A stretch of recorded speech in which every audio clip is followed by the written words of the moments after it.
Hello दोस्तों, स्वागत है आप सभी को Owais UPSC aspirant YouTube channel पे। टारगेट यूपीएससी प्रीलिम्स 2024 का आज 11 एपिसोड आप लोगों के बीच लेके आया हूँ, जिसमें आज हम लोग इंडियन ज्योग्राफी के कुछ महत्वपूर्ण क्वेश्चन डिस्कस करने वाले हैं। जैसे कि आप अगर यूपीएससी, बीपीएससी, यूपी पीसीएस या झारखंड पीसीएस, मध्य प्रदेश पीसीएस या अदर कोई भी स्टेट के पीसीएस की तैयारी करते हैं, ठीक है, तो आप लोगों के लिए क्या है कि टेस्ट सीरीज हमने 2024 के यूपीएससी एग्ज़ाम तक के लिए हमने एक टेस्ट सीरीज स्टार्ट किया है, जिसमें यूपीएससी या जितने भी स्टेट पीसीएस के सिलेबस में जो प्रीलिम्स व्यू से क्वेश्चन पूछे जाएंगे, जैसे हिस्ट्री हो गया, ज्योग्राफी हो गया, पॉलिटी हो गया, ठीक है, और भी कई सारे जो सिलेबस है, उन सभी सिलेबसों के जो प्रीलिम्स के क्वेश्चन पूछे जाते हैं, उन सभी क्वेश्चंस को हम टेस्ट सीरीज के माध्यम से आप तक क्वेश्चन को डिस्कस करेंगे, जिसमें आज हम 11 एपिसोड में जो इंडियन ज्योग्राफी है उसके कुछ महत्वपूर्ण क्वेश्चन को डिस्कस करने वाले हैं। ठीक है, तो देखते हैं क्वेश्चन नंबर फर्स्ट क्या कहता है। कह रहा है कि क्वेश्चन नंबर फर्स्ट कह रहा है कि भारत की भूगर्भिक सेल संरचना का सही क्रम कौन सा है। ठीक है, तो जैसे कि भारत में जो भूगर्भिक सेल संरचना का निर्माण हुआ, उत्पत्ति हुआ, जिसमें आपको बता दूं कि जैसे कि उदाहरण स्वरूप बता देते कि आर्कियन संरचना हो गया, धारवाड़ संरचना हो गया, कुडप्पा संरचना हो गया, गोंडवाना संरचना हो गया, विंध्यन संरचना हो गया, डक्कन ट्रैप संरचना हो गया, ठीक है, टर्सरी संरचना हो गया, क्वाटरनरी संरचना हो गया। तो कह रहा है कि जो इन सभी संरचनाओं का जो निर्माण हुआ, उत्पत्ति हुआ, उसका सही क्रम क्या है। ठीक है, यानी उसकी आयु के हिसाब से। तो जैसे कि आपको बता दूं कि सबसे पहले आर्कियन संरचना का निर्माण हुआ था, तो इसमें आर्कियन संरचना नहीं दिया गया। उसके बाद धारवाड़ संरचना का उत्पत्ति हुआ, धारवाड़ संरचना। उसके बाद क्या हुआ, कुडप्पा संरचना, और फिर विंध्यन संरचना। इन तीनों संरचना का निर्माण जो हुआ था प्री कार्बियन काल में हुआ था, जो 150 करोड़ वर्ष पूर्व। जैसे कि धारवाड़ संरचना हो गया, कुडप्पा संरचना और विंध्यन संरचना, इन संरचना का 150 करोड़ वर्ष पूर्व हुआ था। ठीक है, वर्ष पूर्व हुआ था। उसके बाद गोंडवाना संरचना का उत्पत्ति हुआ, जिसकी उत्पत्ति कार्बोनिफेरस काल में हुआ था। ठीक है, उसके बाद डक्कन ट्रैप संरचना का निर्माण हुआ, इसकी उत्पत्ति क्रिटेशियस काल में लगभग 13.5 करोड़ साल मतलब करोड़ वर्ष पूर्व हुआ था। ठीक है, तो इस प्रकार जो मेरा आंसर है, यह आंसर, इसका अगर हम बात करते हैं तो मेरा जो बी आंसर है, यह सही क्रम में दर्शा रहा है। ठीक है, अगर हम आयु के हिसाब से देखते हैं तो इस प्रकार से फर्स्ट क्वेश्चन मेरा सही हो गया। उसके बाद क्या है कि अगर हम क्वेश्चन नंबर 2 को देखते हैं कि गोंडवाना संरचना के संदर्भ में निम्नलिखित कथनों पर विचार करने के लिए कह रहा है। ठीक है, विचार कीजिए। इसमें पहला स्टेटमेंट दिया गया है कि डिवोनियन काल इस संरचना के निर्माण का सबसे महत्वपूर्ण काल रहा है। तो ये ऐसा नहीं है। आप भी हम कुछ देर पहले बताए हैं कि धारवाड़ संरचना का जो उत्पत्ति हुआ है, धारवाड़ संरचना की उत्पत्ति जो हुआ है कि कार्बोनिफेरस काल में हुआ है। ठीक है, कार्बोनिफेरस काल में हुआ। वो भी बताएंगे कि किसकी मतलब कौन सी वनस्पति को नीचे दबने के क्रम में हुआ है, तो आगे की ये क्वेश्चन में भी दिया गया है। ठीक है, तो उसका जिक्र अभी नहीं करेंगे। तो ये मेरा स्टेटमेंट क्या हो गया, गलत हो गया। फिर अगला कह रहा है कि इस संरचना का विस्तार प्रायद्वीपीय पठार के नदी घाटी क्षेत्रों में मुख्यतः हुआ है। तो ये स्टेटमेंट मेरा सही है, क्योंकि प्रायद्वीपीय पठार के अगर आप गोंडवाना संरचना की अगर विस्तार देखेंगे, जैसे कि झारखंड में महत्वपूर्ण सबसे ज़्यादा है, छत्तीसगढ़ हो गया, उड़ीसा हो गया, आंध्र प्रदेश हो गया, मध्य प्रदेश हो गया, इन सब क्षेत्रों में इसका विस्तार देखा गया है। इसका गोंडवाना संरचना का, यहाँ से कोयला महत्वपूर्ण, मतलब यहाँ कोयले के भंडार पाए जाते हैं, आपको मालूम होगा। तो ये जो है नदी प्रायद्वीपीय पठार के नदी घाटी क्षेत्र है। ठीक है, तो ये सब क्षेत्र जैसे झारखंड, उड़ीसा, छत्तीसगढ़, ये सब नदी घाटी क्षेत्र है। तो ये स्टेटमेंट मेरा सही है। तो कह रहा है कि उपयुक्त कथनों में से कौन सा सही है, तो केवल मेरा 2 सही है। ठीक है, उसके बाद कह रहा है क्वेश्चन नंबर 3 कि निम्नलिखित कथनों पर विचार करने के लिए कह रहा है। जैसे कि पहला स्टेटमेंट दिया गया है कि गोंडवाना संरचना का निर्माण हिम युग की दशाओं में अपेक्षाकृत तापमान में वृद्धि होने और उष्ण दशाओं के सघन उत्पत्ति और इनके सतह के नीचे दबने तथा रूपांतरण से हुई है। तो ये स्टेटमेंट मेरा सही है, क्योंकि जब हिम युग था, ठीक है, उसके बाद क्या हुआ कि पृथ्वी पे तापमान में वृद्धि हुई, जिसकी वजह से हिम युग धीरे धीरे समाप्त होता गया, और उसके बाद वहाँ पे 2 प्रकार की वनस्पति देखने को मिला गया, जैसे ग्लोसपोटोरिस और टेलीफाइलम नामक दो फ्लोरा था, ठीक है, उसकी क्या हुई, उसका उत्पत्ति हुआ और उस वनस्पति को नीचे यानी सतह के नीचे दबने और उसके रूपांतरण के उपरांत क्या हुआ, कोयले का निर्माण हुआ, उन क्षेत्रों में गोंडवाना संरचना का निर्माण हुआ। ठीक है, तो स्टेटमेंट अगर दो भी देखेंगे तो ये दिया गया है गोंडवाना संरचना में ग्लोस्पोटेरिस, ठीक है, जैसे वनस्पति को नीचे दबने और रूपांतरण से कोयले का निर्माण हुआ, तो ये भी स्टेटमेंट मेरा सही है। तो कह रहा है कि कौन सा सही है, तो अगर फर्स्ट और सेकंड दोनों इस प्रकार से मेरा सी मेरा दोनों इस प्रकार से सही हो गया। ठीक है, क्वेश्चन नंबर अगर हम 4 देखते हैं कि तराई संरचना के संदर्भ में निम्नलिखित कथनों पर विचार कीजिए। ठीक है, तो जैसे कह रहा है कि पहला स्टेटमेंट कह रहा है कि यह भावर प्रदेश के दक्षिणी समानांतर सक्रिय पेटी में स्थित है। तो अब तराई क्षेत्र के बारे में जानने होंगे, तो क्या है, जैसे कि हमारा जो मध्यवर्ती मैदान क्षेत्र है, ठीक है, तो मध्यवर्ती मैदानी क्षेत्र के अगर हिमालय से आप नीचे की तरफ आएंगे तो आता है क्या, भावर, ठीक है, उसके बाद तराई, उसके बाद आता है बांगर, उसके बाद आता है खादर। ठीक है, तो तराई क्षेत्र के कह रहा है कहाँ है उसकी स्थिति, तो दक्षिण समानांतर सक्रिय पेटी किसके, भावर प्रदेश के, तो ये बिल्कुल सही है मेरा। ठीक है, उसके बाद कह रहा है यह मुख्यतः दलदल युक्त प्रदेश है, ये भी मेरा सही है। तराई क्षेत्र के बारे में जाने होंगे तो ये दलदल मिट्टी है यहाँ पे, और यहाँ पे दलदल तराई क्षेत्र वो है कि जहाँ पे सारी नदियाँ आकर के यानी यहाँ पे सतह में फैल जाता है। ठीक है, यहाँ की भूमि क्या है, दलदल है, मिट्टी दलदल है। उसके बाद तीसरा स्टेटमेंट है कि इसका विस्तार मुख्यतः हिमाचल प्रदेश और उत्तराखंड में है, तो ये स्टेटमेंट मेरा गलत है। तराई क्षेत्र का जो विस्तार है यानी यह पूर्वी यूपी, बिहार और असम क्षेत्र में मुख्यतः इसका विस्तार देखने को मिलता है। तो इस प्रकार से उसके बाद स्टेटमेंट 4 अगर देखेंगे कि यह जैव विविधता का प्रमुख क्षेत्र है, तो ये बिल्कुल सही है। तो इस प्रकार 1, 2 और 4 मेरा जो है सही है। तो यहाँ पे सही पूछ रहा है, इसलिए इसका आंसर क्या हो जाएगा, ए हो जाएगा। ठीक है, उसके बाद क्वेश्चन नंबर 5 देखते हैं कि बांगर संरचना के संदर्भ में निम्नलिखित कथनों पर कह रहा है विचार करने के लिए। बांगर संरचना, तो इसकी उत्पत्ति प्लीस्टोसीन काल में हुई थी। बांगर संरचना आपको बता दूं कि क्वाटरनरी संरचना, ठीक है, तो क्वाटरनरी संरचना में जो हमारे जो भारत के जो मध्यवर्ती मैदानी क्षेत्र है उसका उत्पत्ति हुआ क्वाटरनरी संरचना में। उसमें 2 क्षेत्र देखा गया, एक प्लीस्टोसीन, एक होलोसीन। ठीक है, तो प्लीस्टोसीन काल में हुई, तो ये बिल्कुल सही है बांगर संरचना की उत्पत्ति। यह बाढ़ युक्त क्षेत्र है, तो ये स्टेटमेंट जो है मेरा वह गलत है, क्योंकि खादर क्षेत्र है वह बाढ़ युक्त क्षेत्र है, बांगर नहीं है।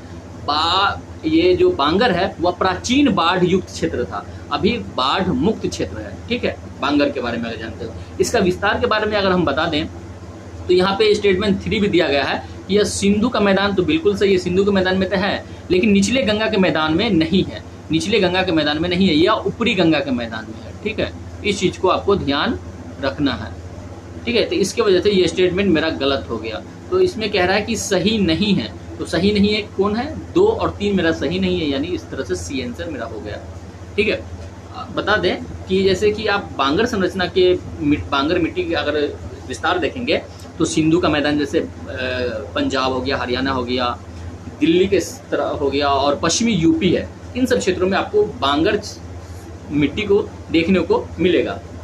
ठीक है, तो इस प्रकार से क्वेश्चन नंबर हम 6 देखते हैं कि भारत के प्रायद्वीपीय क्षेत्र में पाए जाने वाली निम्नलिखित पहाड़ियों को उत्तर से दक्षिण, ये इस चीज को आपको ध्यान रखना है। ठीक है, उत्तर से दक्षिण की ओर सही क्रम में सजाइए। अगर भारत के नक्शा के बारे में आपको मालूम होगा तो जैसे कि उत्तर से दक्षिण क्या है, तो नीचे ऊपर से नीचे की तरफ, यानी ऊपर हो गया क्या उत्तर, नीचे हो गया क्या दक्षिण। ठीक है, तो कह रहा है क्या कि सबसे पहले नल्ला मला, ठीक है, नल्ला मल्ला, दूसरा कौन है जावदी, तीसरा क्या है सेवराय और चौथा कौन है महेंद्रगिरी।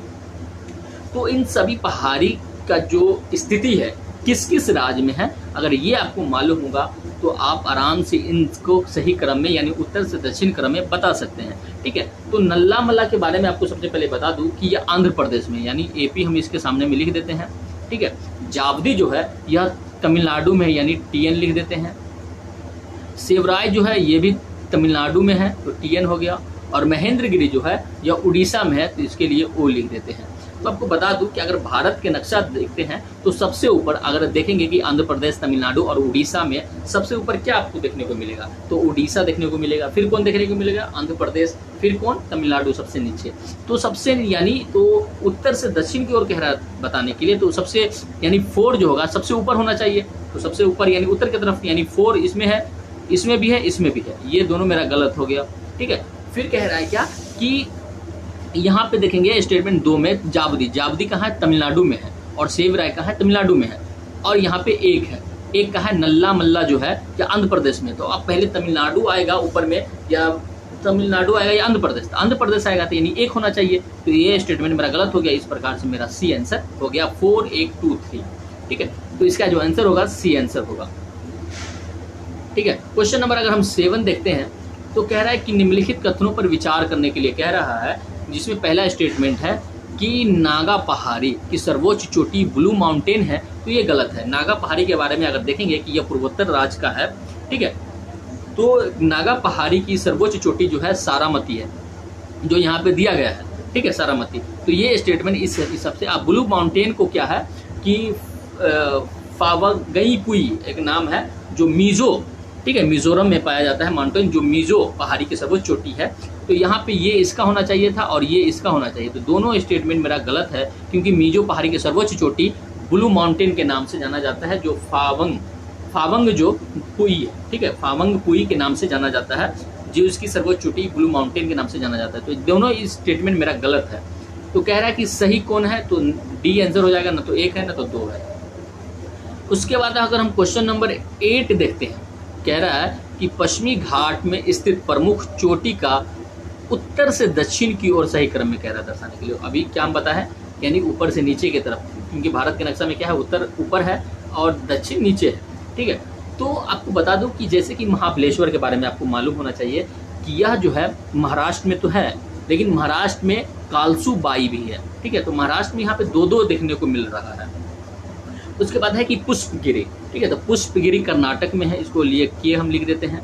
उसके बाद अगर हम बात करते हैं कि डोडा बेटा, तो ये तमिलनाडु में टी लिख देते हैं, TN, ठीक है। और ये महाराष्ट्र में है, तो महाराष्ट्र, तो यहाँ पे पहले 1 होगा या पहले 4 होगा, ये चीज़ में कन्फ्यूजन है, ठीक है।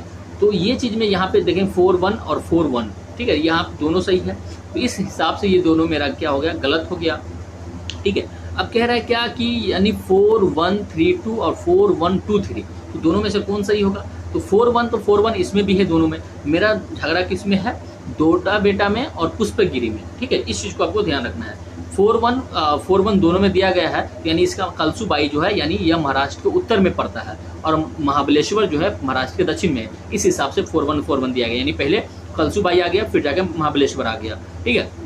तो दोनों में 4-1 है, लेकिन पहले 3 आएगा कि पहले 2 आएगा। तो डोडा बेटा जो है तमिलनाडु में है, पुष्पगिरी जो है कर्नाटक में है। तो कर्नाटक पहले आता है कि तमिलनाडु आता है, पहले कर्नाटक आता है, यानी ऊपर से हम नीचे की तरफ आएंगे तो, ठीक है। तो यहाँ पे जैसे कि यह कर्नाटक हो गया था, तमिलनाडु यहाँ पे है, ठीक है। इस हिसाब से तो पहले 2 आएगा ना, तो 2 वाले किस में है, तो 2 वाले है मेरा सी में, यानी इस हिसाब से मेरा ये आंसर सही हो गया, ठीक है। उसके बाद क्वेश्चन नंबर 9 देखते हैं कि निम्नलिखित युग्मों पर विचार करने के लिए कह रहा है कि जैसे कि पहाड़ियाँ दिया गया है और क्षेत्र दिया गया है। तो पालकोंडा पहाड़ी के बारे में कह रहा है कि यह आंध्र प्रदेश में है, तो ये बिल्कुल सही है। सेवराई पहाड़ी के बारे में पूछ रहा है, तो सेवराई पहाड़ी जो है यह तमिलनाडु में है, तो ये बिल्कुल सही है, तमिलनाडु में है, ठीक है, ऊपर हम देखे हैं।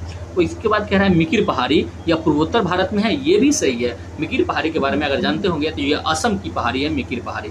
तो कह रहा है कि उपर्युक्त युग्मों में से कौन से सही सुमेलित है।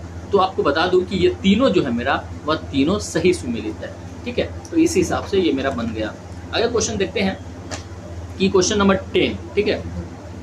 क्वेश्चन नंबर 10 क्या कह रहा है कि विंध्यन श्रेणी के संदर्भ में निम्नलिखित कथनों पर विचार करने के लिए कह रहा है। तो यह प्री कैरिबियन काल में निर्मित प्राचीन वलित पर्वत है। तो ये इस हिसाब से आपको मालूम होगा कि विंध्यन श्रेणी जो है यह वलित पर्वत नहीं है, यह भ्रंशोत पर्वत है, ठीक है। तो इस हिसाब से ये मेरा जो हो गया गलत हो गया। उसके बाद कह रहा है कि इसका जो दक्षिणी ढाल कगार के रूप में स्थित है, तो ये मेरा सही है। तो कह रहा है कि उपयुक्त कथनों में से कौन सा इससे सही है, तो केवल 2 मेरा आंसर हो जाएगा। क्वेश्चन नंबर 11 अगर हम देखते हैं, ठीक है, तो निम्नलिखित पर्वत श्रेणियों का पश्चिम से पूर्व की ओर सही क्रम में कह रहा दर्शाने के लिए। पश्चिम से तो आपको भारत का नक्शा देखे होंगे, तो भारत के नक्शा में क्या है, इस प्रकार से इधर पश्चिम है और इधर पूर्व है, ठीक है, इधर पूर्व है, ठीक है। तो कह रहा है कि अगर ये चीज़ आपको मालूम होना चाहिए कि जो पर्वत श्रेणी का पश्चिम से पूर्व की ओर सही क्रम में दर्शाने के लिए कह रहा है, पश्चिम से पूर्व की ओर, यानी इधर से लेकर के इधर के बाद, ठीक है। तो आपको ये स्थिति जो इसमें पहाड़ दिया गया, महादेव, मैकाला, सतपुरा, आपको एक चीज जानकारी होगा कि यह जो तीनों के तीनों है, यह सतपुरा पहाड़ी श्रेणी का यह पर्वत है। इस चीज को आपको ध्यान रखना है। सतपुरा पहाड़ी जो है श्रेणी, सतपुरा पहाड़ी यानी पर्वत श्रेणी जो है, उसका तीनों यह चोटी है यानी पर्वत है। जिसमें क्या है कि अगर आप देखेंगे कि सतपुरा जो है सबसे पश्चिम में है, यानी ये सतपुरा हो गया, ठीक है, इसको एस से डिनोट करते हैं। महादेव जो है उसके बाद मध्य में क्या है, महादेव है, तो इसको एम से डिनोट करते हैं, जो महादेव पहाड़ी है। ये एक ही श्रेणी में तीनों पर्वत है, ठीक है। और मैकाल जो है, ये मैकाल पर्वत श्रेणी है, तो इसको छोटा एम से डिनोट करते हैं, ठीक है। तो इस प्रकार से मेरा जो आंसर हो गया यह सतपुरा, महादेव, मैकाल, तो इस प्रकार से मेरा आंसर बी हो गया, ठीक है। कौन हो गया, बी आंसर हो गया।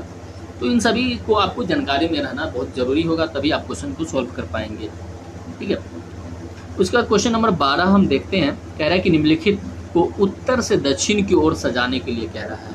उत्तर से दक्षिण की ओर यानी ऊपर से नीचे की ओर दर्शाने के लिए कह रहा है। तो सबसे पहले आपको बता दूं कि नर्मदा और दूसरा है ताप्ती भ्रंश और तीसरा है सतपुरा और चौथा है सतमाला। तो सबसे पहले कह रहा है कि उत्तर में कौन होगा, तो आपको बता दूं कि नर्मदा जो है सबसे ऊपर में होगा, क्योंकि जो स्टेटमेंट में दिया गया है, ठीक है, ये इसमें नर्मदा सबसे ऊपर होगा। उसके बाद कह रहा है ताप्ती, तो ताप्ती से पहले सतपुरा है, क्योंकि सतपुरा पर्वत श्रेणी जो है वह नर्मदा भ्रंश और ताप्ती भ्रंश के बीच में सतपुरा पर्वत जो है वह है ना, ठीक है। तो इस प्रकार से पहले 1 होगा, फिर 3 होगा, फिर 2 होगा, उसके बाद लास्ट में 4 होगा। तो 1 3 2 4, 1 3 2 4 जो आंसर हो गया मेरा वो बी हो गया। तो इसका आंसर क्या हो गया, बी हो गया, क्योंकि सतपुरा पहाड़ी जो है नर्मदा भ्रंश और ताप्ती भ्रंश दोनों को बीच में है, ठीक है। उसके बाद क्वेश्चन नंबर 13 देखते हैं। तो 13 नंबर क्वेश्चन क्या कहता है कि मध्यवर्ती मैदान का निर्माण किस काल में हुआ है। तो ऊपर में हम जस्ट बताए हैं कि इसका जो है क्वाटरनरी संरचना है और इसकी जो उत्पत्ति हुई प्लीस्टोसीन और ओलियोसीन काल में हुई है। तो इस प्रकार से एक आंसर यही हो गया, ठीक है, ये आंसर हो गया। क्वेश्चन नंबर 14 देखते हैं कि ब्रह्मपुत्र का मैदान, ठीक है, ब्रह्मपुत्र का मैदान के बारे में कह रहा है कि निम्नलिखित कथनों पर विचार कीजिए, ठीक है। तो पहला स्टेटमेंट कह रहा है कि यह हिमालय पर्वत और मेघालय पठार के मध्य स्थित एक लंबे एवं संकरे भाग के रूप में है। ये बिल्कुल सही है, ठीक है। अगर ब्रह्मपुत्र मैदान की स्थिति के बारे में जानेंगे तो आपको यहाँ असम के क्षेत्र में देखने को मिलेगा। उसके बाद असम और अरुणाचल प्रदेश जैसे हो गया, ठीक है। उसका क्या है, यहाँ अवसादों के जमाव के कारण कहीं कहीं द्वीपों का निर्माण हुआ है। ये भी आपको मालूम हुआ कि माजुली द्वीप जो आपको स्टेटमेंट 3 में भी दिया गया है, ये भी सही है। और यहाँ पर विश्व का सबसे बड़ा द्वीप माजुली द्वीप है, ये भी स्टेटमेंट मेरा सही है। तो कह रहा है कि उपयुक्त कथनों में से कौन से सही है, तो ये तीनों स्टेटमेंट मेरा सही हो गया। उसके बाद हम क्वेश्चन नंबर 15 को आज के एपिसोड में नहीं देखेंगे, क्योंकि क्वेश्चन टोटल नंबर मेरा है जो है वह 40 है, ठीक है। तो हम क्वेश्चन नंबर 14, ठीक है, 3 इसको सीरीज में बांटेंगे, क्योंकि वीडियो लंबी हो जाती है, जिसकी वजह से आप लोग भी ज़्यादा देख नहीं पाते हैं वीडियो लंबी का, ठीक है। तो इस वजह से हम क्वेश्चन नंबर आज के एपिसोड में हम क्वेश्चन 14 तक ही डिस्कस करेंगे। नेक्स्ट जो 12 एपिसोड होगा उसमें हम क्वेश्चन नंबर 15 से लेकर के 30 तक, ठीक है, या 15 से लेकर 30 तक हम डिस्कस करेंगे, या 31 तक या 29 तक, ठीक है। तो इस प्रकार से आज की वीडियो कैसा लगा हमें कमेंट करके ज़रूर बताएं, और अच्छा लगा है तो अपने साथियों के साथ भी शेयर करें, जैसे उसे भी इसका फ़ायदा हो सके। तो आपको बता दूं कि यह टेस्ट सीरीज में हम यूपीएससी के जितने भी सिलेबस सभी का क्वेश्चंस जो प्रीवियस व्यू से क्वेश्चन पूछे जाते हैं सभी को क्वेश्चन डिस्कस करने वाले हैं, ठीक है। तो अगर आप चैनल पे नए हैं तो चैनल को जरूर सब्सक्राइब कर ले, जिससे मेरे आने वाले जितने भी वीडियो होंगे आप तक पहले पहुँचेगा और आप इसका फ़ायदा उठा पाएंगे, ठीक है। तो आज के लिए इतना ही, मिलते हैं नेक्स्ट एपिसोड में। जय हिंद।